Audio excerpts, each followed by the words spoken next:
Good morning, જય માતાજી મિત્રો. તો સ્વાગત છે તમારું મારા આજના નવા વ્લોગ વિડીયોમાં. તો સવારના 8 વાગવા આવ્યા છીએ અને બ્રશ કરીને આવી ગયો છું હું ચા પીવા માટે. તો જો આપણે ચા કાઢેલો પડ્યો છે અને પાછો વિડીયો ચાલુ હતો, વિડીયો પૂરો થઈ ગયો છે. તો પહેલાં ચા પી લઈએ અને પછી નાસ્તો કરીને દવા લઈએ અને પછી કેમેરો ચાલુ કરીને આગળ વ્લોગ કન્ટિન્યુ કરીએ. તો આજ તો ઘણા દાડે જીયા આવી છે. જીયા તમે આવતી નથી? હા એ તમે આવતી નથી? હવે નજીક આવીને બોલ. હા તમે આવતી નથી આ ઘેર? મને નહીં ખબર. અને બાળ મંદિર નહીં જવાનું? હા આ નીમા રોજ જાય છે ને? આ નીમા રોજ જાય છે. હા નીમા રોજ જાય બાળ મંદિર કે જોરાબર ને હાલવાનું ઘર કરીને આવવાનું, બાર મંદિર જતું રહેવાનું ડાયરેક્ટ. આ નીમા હંગાત નીમાવાથી જાય છે. તો જયદીપને તો સ્કૂલ ચાલુ થઈ ગઈ છે એટલે તો કદાચ રવિવારે જ આવશે, બરાબર. એ સિવાય જયદીપ તો હોય નહીં આવે, કારણ કે એક ટાઈમ સ્કૂલ એક ટાઈમ ટ્યુશન અને પાછું હોમવર્ક કરવાનું, ટ્યુશનનું સ્કૂલનું બેનું. તો મારા હવે નાવાનો ટાઈમ થઈ ગયો છે તો નાહી નાખું પહેલાં અને પછી ગુલીને બોલાવું, ગુલીને હંગાત લઈ જાઉં છું હોસ્પિટલ. સવારના વાગ્યા છે 10:30 ને મારા દવાખાનો ટાઈમ થઈ ગયો છે. તો જો અજમલજીની રિક્ષા આવી ગઈ છે તો હવે નીકળીએ ડાયરેક્ટ હોસ્પિટલ. અને જોઈજો ભાઈલો એ કણ વાંધો નહીં, હેડો હીરો આગળ બેઠો તો અમે જઈએ હવે આગળ. તો હોસ્પિટલમાં અમે આવીએ છીએ અને આ છે લિફ્ટ. તો અમારા લિફ્ટમાં એટલે મને અને અરે વાર હંગાત આવ્યો ખાલી ટાઈમ પાસ કરવા નહીં આવ્યો, તને લઈને આવ્યો હું. લેહાડું બે આ ખુલી ગયું. આપણે આવી જઈએ છીએ કાચમાં દેખાઈ જાય, કાચમાં જાડા દેખાઈ જાય. કાચમાં મારે જોવું જ નહીં, આ ભાઈ કાચમાં ચો લાગે યાર. તો ફાઇનલી છે ને હવે આપણો નંબર આવી ગયો છે. આ છે ઓપરેશન થિયેટર અને હાર્યાથી આપણે હરેશભાઈ. મારું ઓપરેશન આટલે થયું હતું, ડ્રેસિંગ હવે આટલા થાય અને પછી આપણે હરીશભાઈને પૂછીએ કે કેટલું મટ્યું. બરાબર, રેડી? જોઈ લઈએ ડ્રેસિંગ એકવાર. અને વાયકણાનું ડ્રેસિંગ આપણે હરેશભાઈ કરે અને ઘરે ડ્રેસિંગ આપણે અરવિંદભાઈ કરે, બરાબર. તો ડ્રેસિંગ કરાવીએ અને પછી પૂછી લઈએ કે કેટલા ટકા મટ્યું. આગળ 50% હતું, ભાઈ 60% થયું અને હવે જોઈએ કેટલા ટકા. તો આપણે ડ્રેસિંગ પૂરું થઈ ગયું છે, બરાબર. અને સાહેબે કીધું કે ઘણો ફરક પડી ગયો અને હરેશભાઈને પૂછીએ હવે કેટલું મટી ગયો. 80% સારું થઈ ગયું છે, હવે દિવસ નહીં લાગે થઈ જશે. હવે ડ્રેસિંગ ચાલુ કરવું પડશે. ડ્રેસિંગ બસ બહુ ઘણા 5 થી 10 દિવસ. બરાબર. તો હવે એટલા દિવસ ડ્રેસિંગ કરવું પડશે, પછી આપણે રેડી, બરાબર. અને પછી થોડો દિવસ રેસ્ટ કરીને પછી આપણે નોકરી ચાલુ કરી દેવું. હવે જઈએ સાહેબની ઓફિસમાં, સાહેબને મળતા આવીએ. સાહેબો કોઈ દવા આપી તો દવા લઈ લઈએ અને પછી નીકળીએ ઘરે. તો આપણે સાહેબની ઓફિસમાં આવ્યા હતા અને સાહેબને 2 શબ્દો કહેવા છે. તો બોલો સાહેબ. બસ હવે કરણભાઈ આજે અમને બતાવવા આવ્યા હતા, ઓપરેશન એમનું કર્યું હતું અમે, સરસ થઈ ગયું છે. હવે ડ્રેસિંગ માટેની ખાસ હવે જરૂર નથી. 10 દિવસે એકવાર બતાવવા આવશે તો ચાલશે. બરાબર. સરસ રીતે સારું રિઝલ્ટ મળ્યું એમને. કરણભાઈ, તમે અમારું હોસ્પિટલ ચૂઝ કર્યું એ બદલ તમારો આભાર અને તમારી ટીમનો બી આભાર. Thank you. તો હવે આપણે મેડિકલમાંથી દવા લઈ લઈએ. તો આપણે હોસ્પિટલના બીજા ભાગમાં આવ્યા હતા અને ભાઈ આપણને મશીન બતાવવા લાવ્યા હતા. જો આ બધા મશીન, આ મશીન શેના માટે બોલો? હરેશભાઈ બોલો. હડો હરેશભાઈ બોલો. હરેશભાઈ બોલશું. હરેશભાઈ હેર રિમૂવ માટેનું મશીન છે, હાઇડ્રા ફેશિયલ માટેનું છે, આ ટેટુ રિમૂવ જેને ટેટુ બીજા કાઢવા, પરમનન્ટ ટેટુ બીજા એના માટેનું, આ ટેટુ કાઢવા માટેનું. જો જેને ટેટુ કઢાવવું હોય ને એ આવી જાજો. આપણે એડ્રેસ બોલ દો. હાઇડ્રા ફેશિયલ માટેનું છે, રેઝલ હોસ્પિટલ, રેલવે સ્ટેશન રોડ, રમાપીના મંદિર હોમ, રમાપીના મંદિરની સામે. આસાના માટે હાઇડ્રા ફેશિયલ માટેનું. બરાબર. મોઢું માટે મોઢું પરમનન્ટ દૂર કરવા તો LHR છે. બરાબર. અને આ રિમૂવ ખાસ બતાવું પહેલાં ટેટુ રિમૂવ કરવા. અને આ મશીનની જરૂર મને ખાસ તારા ચમ ભાઈ તાર મોટું જો સારું હોય. બરાબર. તો આ એક જ હોસ્પિટલમાં આ 2 વસ્તુ છે, બરાબર. રેડી.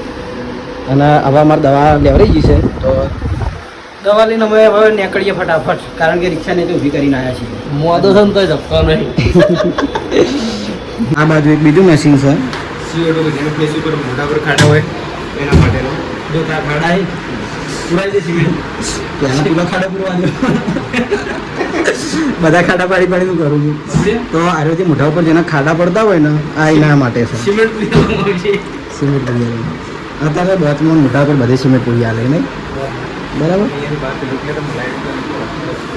ચાલો હવે એમને હોસ્પિટલમાં લેવા હાલ બંધ કરી દો લાઈટો ચાલુ હોય થઈ જાય ચાલુ જ છે ને બસ લાઈટો ચાલુ કરી રેડી આપણા રિસેપ્શન છે પેલી મેડિકલ છે આગળ ઓપરેશન થિયેટર અને આગળ સાઈડની ઓફિસ મને કોઈ ખબર નહીં કારણ કે હું પહેલી વખત આવ્યો હું તો રેન્જરમાં ખબર પડી તું તો બહુ આવ્યો તને ખબર હોય રેડી તો ચલો હવે અમે નીકળીએ ઘરે અમારે થાય છે મોડું તો હોસ્પિટલમાંથી નીકળી ગયા છીએ બહાર અને હવે જવું છે ઘર બાજુ પેલા ચીકુ લાવ્યો ચિકન માં લેવાના લેતા બકા આગળ નહીં બાળી મારે ઉતરવાનું એટલે ફોડા તો કહેતો ચાલુ નહીં રિક્ષામાં લઈ લેવાનું ચાલુ રિક્ષામાં લઈ જવાનું પરીક્ષા તો વચ્ચે ઊભી રહે હા એ તો ઊભી રહે કશો તો ના આવે ચલો રિક્ષા આવી જશે તો બેસી જઈએ અને જતા રહીએ ઘેર જો પડી તો બપોરના 12:30 વાગ્યા છે અને જમવાનું આપણે રેડી થઈ ગયું છે તો જો જીયા હોય જમવા બેઠી છે જીયાનું શાક બનાવ્યું હા તો કોબીનું બનાવ્યું છે શાક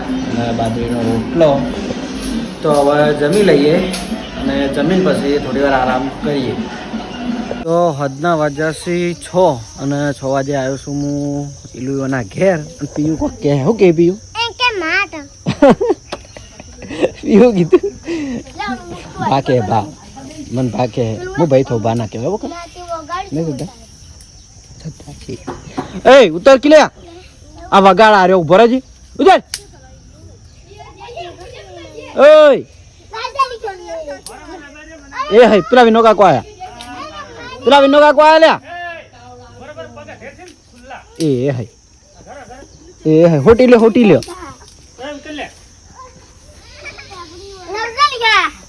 એ રોવા એને આધાર કાર્ડ છે એ હાઈ હોટી લીધી હો એ હાઈ તો પિયા એક દીકરી રમસ જો હેડી જા હેડી કેમેરો પાણી માલ થઈ ગયો ચમ તો આબુ કા કેટલા હે પડી દીધું અને કેટલું ભારું ઉપાજે ઓગો લે એ નવ જુગા એ રાધે લે ઇલુ અલે હાફ સોઈ આવતો રે કે હાફ સોઈ કણ હવારે છે ને ઓય હાફ આવ્યો તો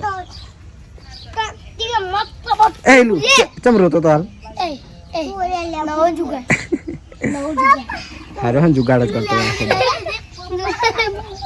એ વાગે મોઢા ઉપર વાગે પીવડી વાગે ગોડું જો કાલ પેલું થારનું ટાયર હતું ને જે સુકું ફરે ને એક દાડો ના રહે એ હાઈ ભાજી નાખી ઉભી રહેતી બીરે ભાજી નાખી આટલે છે તો ભરેલું હોય આખું પણ તો શું કરે તો બાન આઈડિયા પેલથી જ દેખાય જીયા માટી વાળી ના થતી હો માં બાપુ દેખાયો ટોપ લઈ જા હજી ચાલો આજુ વળગાવાનું એ સીધા હાજી એ હાઈ પડી એ લું કેકી ચમ રોતો તો આમ તકજી ચમ રોતો તો કેકી આમાં ના થાય આવડું મોટું એનું માર ભાઈ નહીં વાય લઈ આલું એટલે અમાર ઘેર લેબડો રહ્યો ને એ કણસી ખાસી બધી પીવું આમ તકજી પીવડી આમ તકજી આ લાડવો ખાવો પીવું લાડવો ખાઈ જા પીવું લાડવો ખાઈ જઈ પીયું કેજે બા આમ તાજ કે બા અરે બા કે જી બા બા કેવરાય બા કેવરાય જી બા કે જે બા ની રે બા કે જે બા કે જે પીયું બા કે જે બા હેડતે આવડી ગયો હજુ બોલતો એટલે ચાલુ બા કે જે લે નેને પીયું હેડ બા કે જે જેવડો મોટો બનાવ્યો જીયા તો લાડવા બનાવે હે પેલા બે ભાઈ બનો એકલા રમે હે અને આ જીયન ટોળામાં એક નહીં જીયા તો રેતવાળી ના થતી હો એનું હું જઉં તાં ઘેર હો હોન કે હારું કે એનું હું ઘેર જાઉં તું પંખો બનાવે હે હા ઘુમાડે હોય ઘુમાડ પંખો પંખો ઘુમાડે એમ કહું. એ તો રમાડા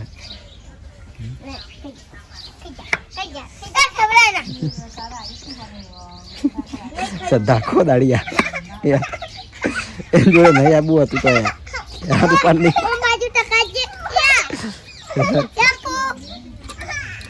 જો પેલું નો નવો જુગાડ છે આર્યો વાયરો ખાવાનો કે વાયરો ખાવાનો આવી જો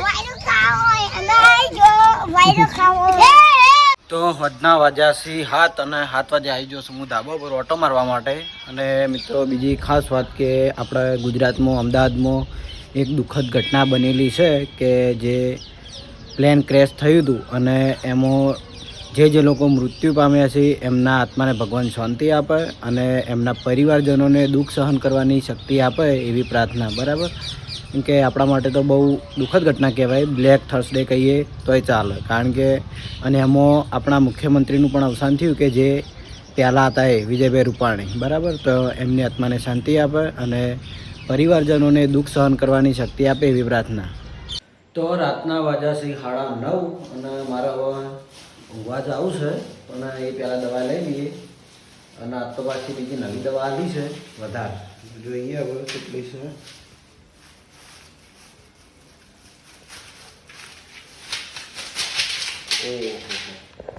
જો આટલી બધી દવાઓ એવી છે. આ રી અલગ, આ અલગ, આ અલગ, આ અલગ, આ રી અલગ. બરાબર, તો હવે દવા લઈ લઈએ અને દવા લઈને ઊંઘી જઈએ. તો આજનો આપણો વ્લોગ વિડીયો આપણે આટલે એન્ડ કરીએ છીએ. તો તમને મારો વ્લોગ વિડીયો કેવો લાગ્યો કમેન્ટમાં જરૂર જણાવજો. ગુડ નાઇટ, જય માતાજી.